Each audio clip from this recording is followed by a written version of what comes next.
नमस्कार दोस्तों, आप सबका बहुत बहुत स्वागत है हमारे चैनल में इंश्योरेंस एज में। जहाँ पर हम आपको बताएंगे कि जो इंश्योरेंस का एग्ज़ाम है, IC38 का एग्ज़ाम है, उसको किस प्रकार से बहुत ही आसानी से क्लियर किया जा सकता है। दोस्तों, इसमें टोटल जो होंगे वो 15 वीडियोज़ होंगे। उसमें अलग अलग टॉपिक्स जो हैं वो हम कवर करेंगे। आज हम बिल्कुल बेसिक से स्टार्ट करेंगे। सबसे पहले हम देखेंगे इंश्योरेंस बेसिक्स। जो इंश्योरेंस है वो कहाँ से स्टार्ट हुई और आज हमारे सामने जो है किस रूप से आती है। जो इंश्योरेंस का कंसेप्ट है वो एश्योरेंस था पहले, जो कि धीरे धीरे टाइम के साथ कन्वर्ट होके इंश्योरेंस में कन्वर्ट हो गया। दोस्तों, एश्योरेंस जो है वो आज का नहीं, वो कम से कम 2000 2500 साल पुराना कंसेप्ट है। इसमें क्या होता था कि पहले जो इतना भी व्यापार होता था वो सारे का सारा व्यापार समुद्र के रास्ते से होता था। बहुत सारे सेलर्स जो थे वो अपना जितना भी व्यापार था वो सारा समुद्र के रास्ते होता था, और जो सेलर्स थे वो अपनी शिप्स में सामान भर के एक देश से दूसरे देश तक लेके जाते थे। और दोस्तों, क्या होता था, जो शिप्स जाते थे तो उसमें बहुत सारे जो वर्कर्स थे, कैडेट्स थे, डेक कैडेट्स थे या कोई फोरमैन वगैरह थे, वो काम करते थे। जो शिप्स जाती थी समुद्र में, जैसे मान लीजिए ऐसे समुद्र में शिप्स जा रही हैं तो एक शिप आगे लगती थी और जो बाकी के शिप्स थे उससे थोड़ी थोड़ी दूरी पर पीछे रहते थे, ताकि अगर कभी कभार समुद्र में कोई तूफान आता है या कोई साइक्लोन आता है किसी प्रकार का, तो वो जो आगे वाली शिप थी वो बाकी की शिप्स को आगाह कर देती कि जो खतरा था वो सिर्फ फ्रंट एंड पे रहता था, बिल्कुल सामने रहता था। बाकी के शिप्स वहाँ से वापस आ जाते। पर कई बार क्या होता था कि जो भी शिप, एक या दो या तीन शिप्स, जितनी भी शिप्स को नुकसान होता था, जो भी लॉस होता था, तो वो किसी ना किसी रूप में किसी की लाइफ पर या जो सामान उसमें जहाज में होता था उसका भी नुकसान होता था। तो क्या होता था कि जो व्यापारी थे, व्यापारियों ने धीरे धीरे जो उनके शिप्स पर लड़के काम करते थे, वो लोगों ने अपने लड़कों को काम करने से वहाँ से मना कर दिया कि भाई हम वहाँ पे काम नहीं करेंगे, हमारा बहुत नुकसान हो जाता है, हमारे घर से किसी ना किसी की डेथ हो जाती है उसी जॉब में दौरान। तो क्या हुआ कि जो व्यापारी थे, व्यापारियों ने उनको थोड़ा थोड़ा किसी ना किसी प्रकार से आश्वासन या लालच या थोड़े पैसे ज़्यादा देने का जो कह लो कि संकल्प था, वो करना शुरू किया कि हम आपको, मान लीजिए उस वक्त किसी की सैलरी 100 रुपये थी, वो कहते थे हम आपको 120 रुपये देंगे या 110 रुपये देंगे अगर कुछ हो गया, या 130 रुपये देंगे। तो वो ये जो आश्वासन था वो किसी न किसी रूप में चेंज हो होकर उसने धीरे धीरे समय के साथ इंश्योरेंस का रूप धारण कर लिया। तो वो जो आश्वासन है उस वक्त का शुरू हुआ हुआ 2000 3000 2500 साल पहले का शुरू हुआ, आज हमारे सामने इंश्योरेंस के रूप में सामने आता है।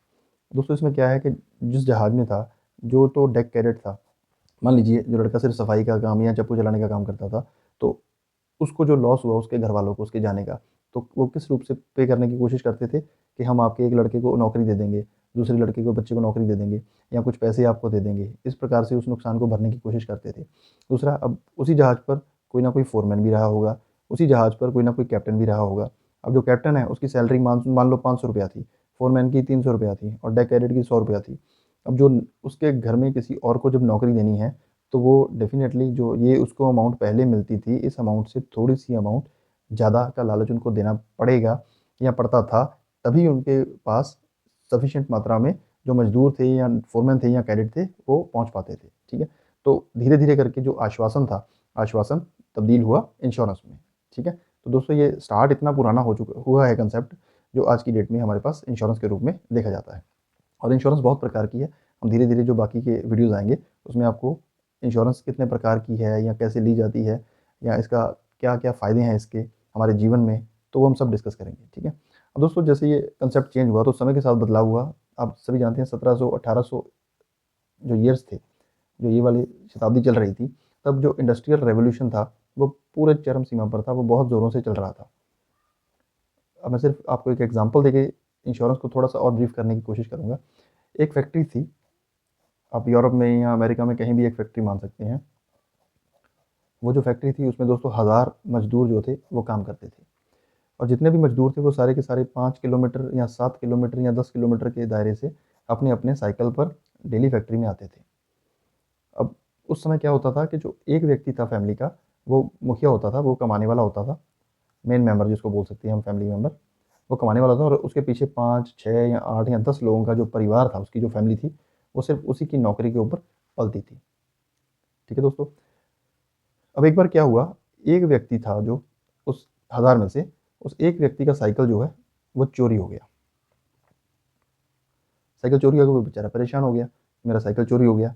अब मैं 5-7 किलोमीटर, 10 किलोमीटर कैसे अपना डेली फैक्ट्री में आऊँगा, मज़दूरी करूँगा, काम करूँगा। अगर काम नहीं करूँगा तो मेरा जो घर है, परिवार है, जो 8-10 मेंबर का परिवार है, वो कैसे चल पाएगा? तो बेचारा फैक्ट्री के बाहर आकर रोने लग गया। तभी वहाँ पर एक बहुत मज़दूर व्यक्ति था, अपना बूढ़ा व्यक्ति था, काफ़ी एज्ड व्यक्ति था।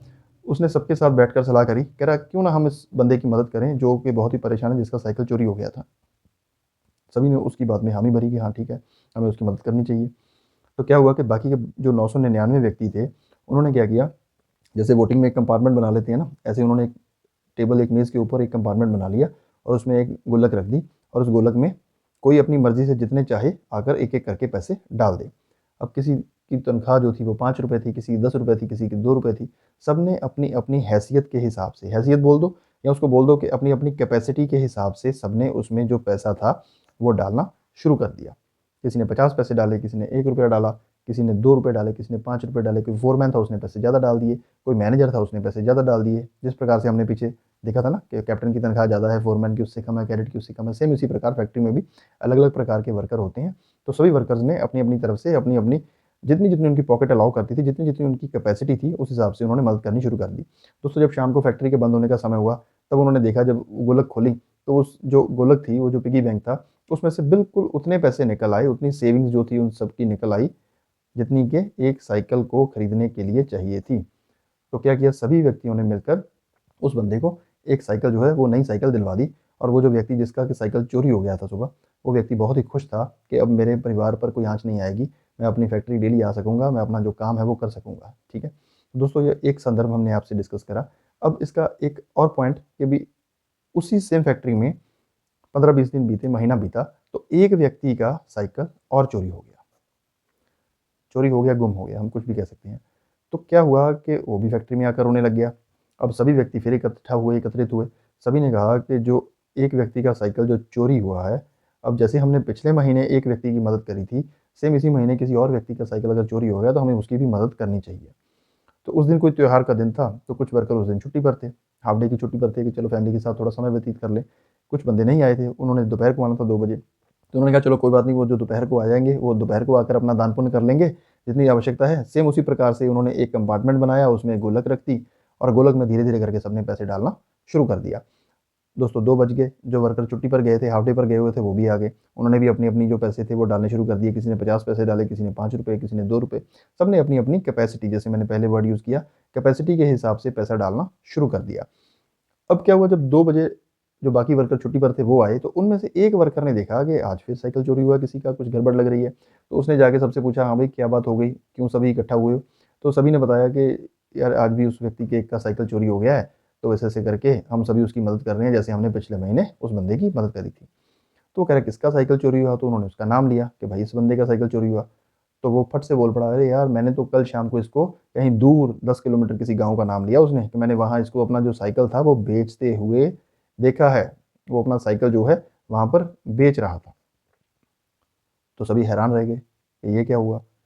अगर ये अपना साइकिल वहाँ पर बेच रहा था, तो इसका मतलब है इसने साइकिल बेचकर भी पैसे ले लिए और यहाँ पर आके हमसे झूठ बोल दिया कि मेरा जो साइकिल है वो चोरी हो गया और यहाँ पर हम सबसे फिर इकट्ठे करवा रहा है पैसे। तो दोस्तों इससे हमें क्या सीख मिलती है कि अगर कोई एक बंदा गलत तरीके से पैसा ऐंठना चाहे, कहाँ से पैसा ऐंठ रहा है वो? जो एक सही कॉज़ शुरू किया था कि अगर किसी का वाक़ई ही जेन्युइनली साइकिल गुम हो गया, तो उसकी मदद करने के लिए जो प्रक्रिया शुरू करी थी सबने मिलकर, और कोई उसका नाजायज़ फ़ायदा उठा रहा था, गलत बंदा, तो आज उस एक बंदे की सयानत से जिसने पकड़ लिया कि भाई इस बंदे को, गलत बंदे को पैसा नहीं जाना चाहिए, तो बाकी सभी 999 जो व्यक्ति थे, उनके पैसे बच गए। अगर ये बंदा उसको नहीं पकड़ पाता, मान लो वो छुट्टी पे ही रहता, वो नहीं आ पाता, तो बाकियों ने तो सभी ने मिलकर थोड़ा-थोड़ा पैसा जोड़कर उसको साइकिल ले ही देनी थी शाम को। उसको तो साइकिल मिल ही जानी थी। तो इसका मतलब ये है कि अगर कोई गलत किस्म की जानकारी किसी बंदे के पास हो और जिससे कि भी सबका नुकसान हो रहा हो, तो हमें इत्तला करनी चाहिए तुरंत, ताकि बाकी जो 999 व्यक्ति हैं, उनका पैसा बच सके। तो एक बंदा गलत है, हो सकता है, सभी गलत नहीं हो सकते, ठीक है? तो जो जिस बंदे ने गलती करी थी, उसको फिर उन्होंने सबने पकड़कर फैक्ट्री से निकलवा दिया, ठीक है? तो इसका मतलब जब सभी थोड़ा-थोड़ा करके पैसा जोड़ेंगे, तो पैसा किसी की मदद करने के लिए इकट्ठा ज़्यादा हो पाएगा और उसकी मदद जो है बड़ी आसानी से हो पाएगी। जितना बड़ा ये ग्रुप होगा, उतनी ही आसानी से मदद कर पाएगा, जितना छोटा होगा, उतना ही मदद करने में थोड़ी-सी मुश्किल आएगी। कर तो लेंगे सभी, लेकिन थोड़ी-सी मुश्किल आएगी। अगर ग्रुप बड़ा होगा तो मदद जल्दी हो जाएगी। और इससे एक बात और देखने को मिलती है कि जो हमारी पेइंग कैपेसिटी होती है, उसी के हिसाब से ही हम किसी की मदद कर सकते हैं। हो सकता है आज किसी एक व्यक्ति को ज़रूरत पड़ी हो सकता है कभी 5-7 महीने, 10 महीने बाद किसी और व्यक्ति को ज़रूरत पड़े। तो जितना बड़ा ग्रुप होगा, उतनी आसानी से मदद होगी। और गलत अगर कोई बंदा उसमें से फ़ायदा लेना चाहे, तो वो फ़ायदा हमें कोशिश करनी है कि ऐसा फ़ायदा किसी को ना मिले, ठीक है? तो दोस्तों इससे हमें ये क्लियर होता है, ये बात सामने निकल कर आती है कि एक तो जितना बड़ा ग्रुप होगा उतना अधिक फ़ायदा, किसी को प्रॉब्लम होती है तो हम उसकी मदद कर सकते हैं उसी पैसे में से, ठीक है? और सभी किस हिसाब से पैसा देते हैं, सभी अपनी पेइंग कैपेसिटी के हिसाब से पैसा देते हैं। कोई ज़्यादा दे सकता है अपनी पेइंग कैपेसिटी, किसी की ज़्यादा होगी तो ज़्यादा दे देगा, किसी की कैपेसिटी कम होगी तो वो कम दे देगा। लेकिन सभी का योगदान ज़रूरी है, तभी जाकर ये जो सिस्टम है, जो इंश्योरेंस धीरे-धीरे बनती है, सिस्टम बनता है जो, तो वो तभी चल पाता है।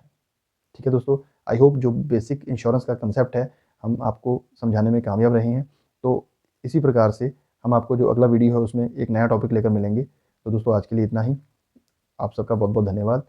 कृपया हमारे चैनल को लाइक और सब्सक्राइब ज़रूर करें। Thank you so very much.